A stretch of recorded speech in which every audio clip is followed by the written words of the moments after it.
আরেকদিন বলবেন কিভাবে? আজকের কথা আরেকদিন বলবেন। না না, কথা তো আজকে আজকে আজকে যদি সাহস থাকে তাহলে আজকে বলবেন। যদি বলতে পারেন আজকেই বলতে পারবেন, পরে বসেন বসেন, ভয় পাওয়ার কি আছে?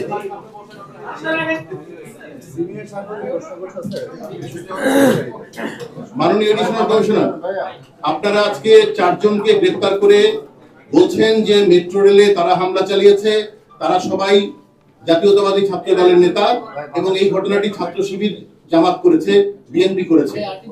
5 দিন আগে এলিট ফোর্স আরিফুল ইসলাম নামে একজনকে গ্রেফতার করে তাকে ভিডিও ফুটেজে দেখিয়েছে এবং সে হচ্ছে ভিপি নূরের যে রাজনৈতিক দল তার কর্মী,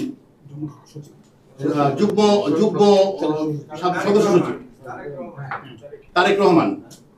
তারেক রহমানের সাথে আরিফুল ইসলাম মেট্রো রেলে আগুন ধরিয়েছে। আপনারা তাদের কোনো সম্পৃক্ততা পাচ্ছেন না এবং এলিট ফোর্স র্যাব আপনারা যাদের কথা বলছেন তাদের কোনো সম্পৃক্ততা পাচ্ছে না।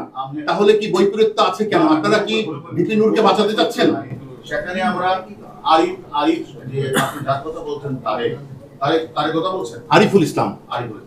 আমি আপনাদের বলছি অন্য কে কি বললো সেটা না, এখানে যেহেতু হাজার হাজার মানুষ অংশগ্রহণ করেছে এই ধ্বংসলীলা, তারা মেট্রো রেলে গাজীপাড়া এবং হাজার হাজার মানুষ অংশগ্রহণ করেছে।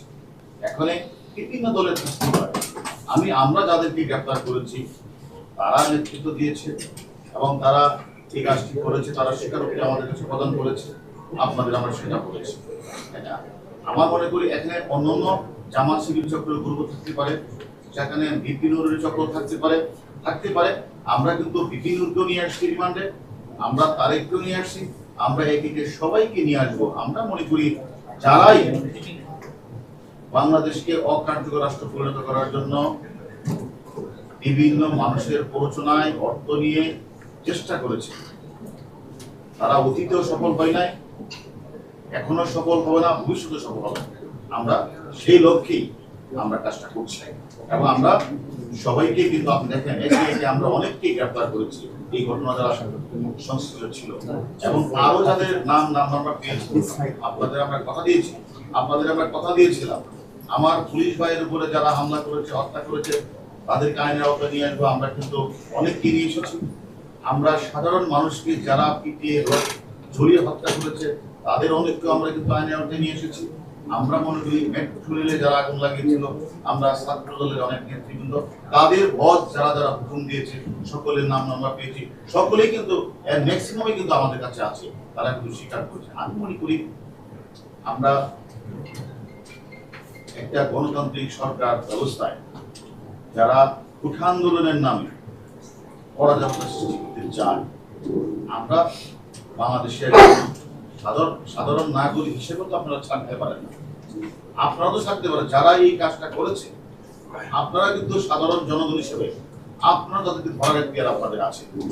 আপনাদের কাছে আমার বিনীত অনুরোধ থাকবে, আমাদের আইন শৃঙ্খলা বাহিনী যেরকম ভাবে সব জায়গায় বুঝতে চেষ্টা করছে তাদেরকে গ্রেফতার করা, আপনাদের কাছে যদি সচেতন নাগরিক হিসেবে সাংবাদিক হিসেবে তথ্য থাকে, এই সকল অপরাধীরা, এই দুর্বৃত্তরা যারা দেশকে অকার্যকর করার জন্য ঢাকা শহরে এই তাণ্ডবলীলা চালিয়েছিল, তাদের নাম্বারটা যদি আপনারা প্রকাশ্যে না পারেন তুলে দিয়ে আপনারা পারলে ধরে, আমি এদেরকে সকলে মিলেই প্রতিহত করব। সাংবাদিক সাঈদকে আপনারা গ্রেফতার করেছেন, সেও কি বাংলাদেশ রাষ্ট্রকে অকার্যকর করতে চেষ্টা করেছিল?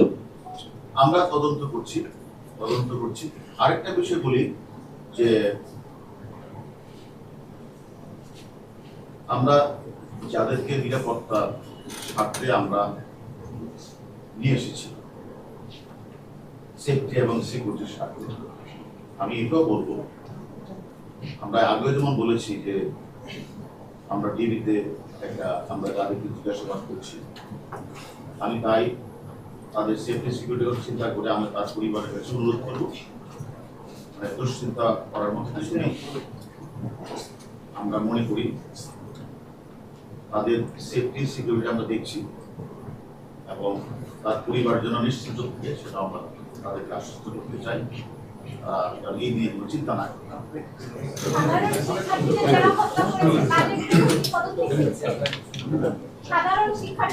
কালকে বলবো না, কিন্তু আছে।